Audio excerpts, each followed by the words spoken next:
Horas e 38 minutos. Havíamos falado com você ainda ontem aqui no Jornal da CBN sobre a decisão do Conselho Nacional de Trânsito que aprovou novas regras da CNH e acaba com as aulas obrigatórias em autoescolas. Para conversar conosco sobre este assunto, nós convidamos o ministro dos Transportes, ministro Renan Filho, a quem eu agradeço pela gentileza de estar conosco aqui no Jornal da CBN. Bom dia para o senhor, ministro.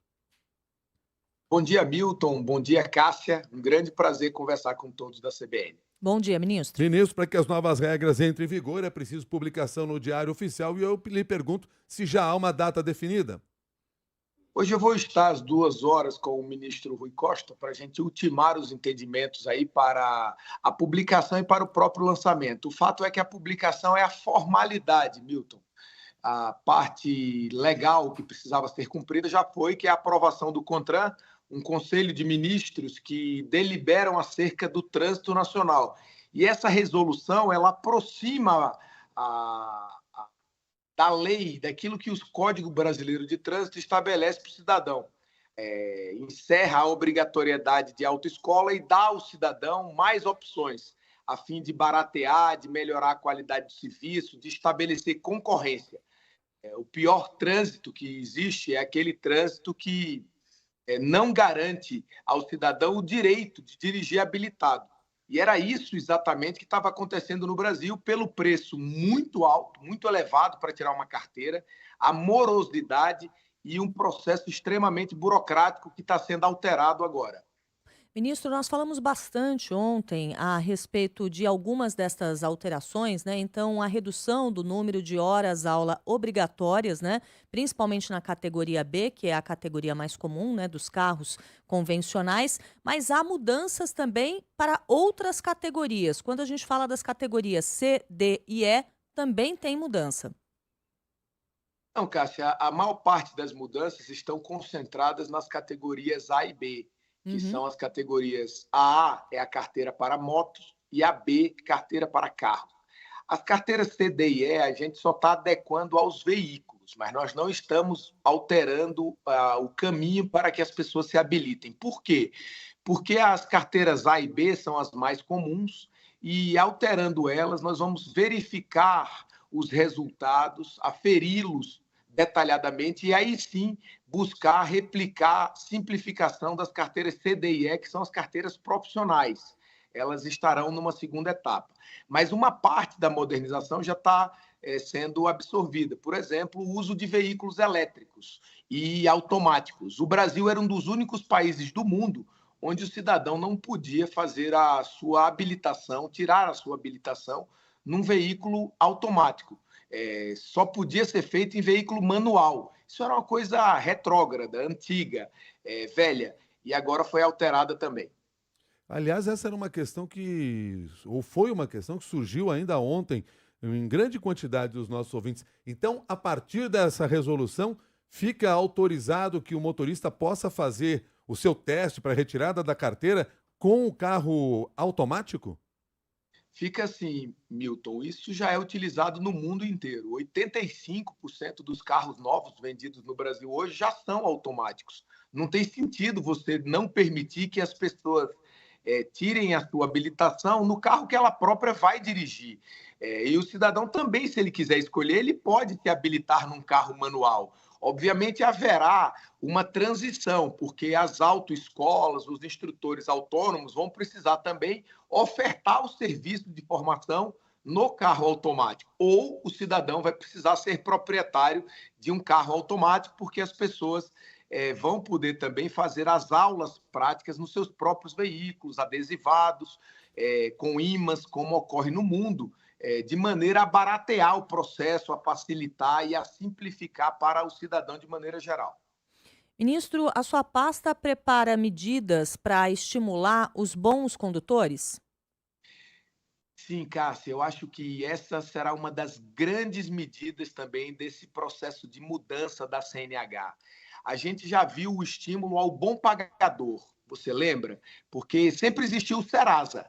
O Serasa era um cadastro do mal pagador, mas depois veio a lei do bom pagador, que garante juros menores para quem costuma pagar as suas contas em dia. Nós estamos também discutindo o bom condutor, aquele que não leva ponto, aquele que não comete infração de trânsito. Por que que ele precisa voltar de tempos em tempos para renovar a sua carteira? Se está tudo certo com a carteira dele, nós vamos facilitar a renovação de carteiras nacionais de habilitação para o bom condutor. O condutor que não sofrer pontos, que garantir uma presença no trânsito segura para ele, para outros veículos e para pedestres. Ele vai ter facilidade para renovar, em alguns casos, inclusive com renovação automática da carteira, facilitando para o cidadão, reduzindo o custo para o Estado, porque ele não vai precisar voltar ao Detran, fazer exames adicionais. E isso é muito relevante e aproxima o Brasil dos modelos mais bem-sucedidos internacionalmente. Isso também mexe no bolso, Cássia e Milton. Quem não cometer infração de trânsito, além de não ter que pagar aquela multa de, por exemplo, excesso de velocidade, ou, por exemplo, de estacionar no lugar errado, ou, por exemplo, de avançar sinal, ele folga o próprio bolso. Além disso, ele melhora o trânsito, porque ele não se coloca em risco, nem coloca ninguém em risco. E mais, se for bem condutor aferido, não tiver pontos na carteira, não tiver infrações, ele vai poder renovar a carteira automaticamente e vai economizar recursos também com isso. Então, é uma medida muito importante que estimula o bom condutor. Ministro, Confederação Nacional do Comércio pretende entrar com uma ação na Justiça contra essa resolução. Há também a criação de uma comissão especial na Câmara dos Deputados para tratar desse assunto, porque há parlamentares que entendem que essa regra não deveria avançar. Tem um movimento por parte das autoescolas contrários a tudo isso. Como que o governo está se posicionando diante dessas ações e da questão da judicialização? Toda mudança, Milton, sempre coloca alguém contrário. As autoescolas, elas defendem a reserva de mercado. Defendem o oligopólio, que só elas possam formar as pessoas no Brasil. Essa obrigatoriedade de passar por uma autoescola criou um grande desincentivo na economia. As pessoas não orientam os próprios filhos, as escolas não o fazem também com os alunos, porque depois eles obrigatoriamente têm que passar numa autoescola. Isso seria uma redundância. Por isso há um desincentivo às pessoas a colaborarem com a formação no trânsito. Então, é natural que alguém entre na justiça. O que nós estamos fazendo é uma mudança para melhorar para o cidadão. Há uma ampla maioria que apoia o projeto, os instrutores que trabalham nas autoescolas apoiam, as pessoas sabem que a carteira de habilitação no Brasil ficou cara, ficou burocrática, difícil de tirar. Então, nós estamos preparados para, tanto no debate no Congresso, quanto para, na Justiça, sustentar essa mudança que aproxima o Brasil do mundo, moderniza, digitaliza, desburocratiza e vai garantir um trânsito mais seguro e mais gente formalizado com a sua habilitação. Da mesma forma como aconteceu agora com a redução do número de horas para quem vai tirar a carteira mais simples de motorista, acontecerá em breve em relação às carteiras profissionais? Não da mesma maneira. Por isso que nós separamos. As carteiras mais simples, elas são muito mais intuitivas, não tem carga pesada, ocupa menos espaço nas rodovias. Os veículos majoritariamente rodam dentro das cidades. Claro que alguns fazem viagem, mas majoritariamente rodam dentro das cidades. Então, o processo adiante é um processo bem diferente. E o processo para as carteiras A e B de motocicletas e de veículos, esse sim, a gente simplificou. Não quer dizer que a pessoa vai contratar 2 aulas apenas, Milton. A pessoa vai ter o direito de contratar quantas aulas ela precisa para aprender.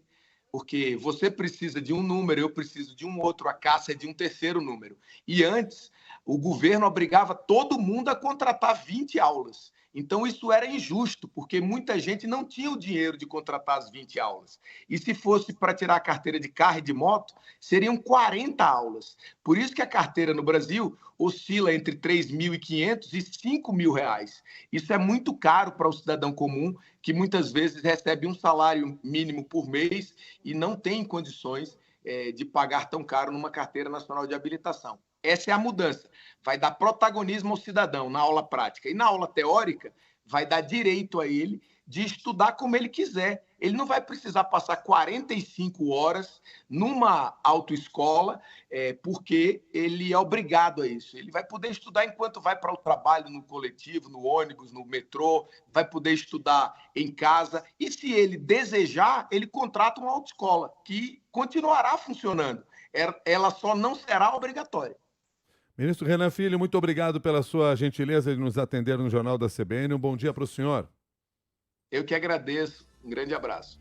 Bom dia. O ministro dos Transportes, Renan Filho, conversou com você. Agora que são 7h48.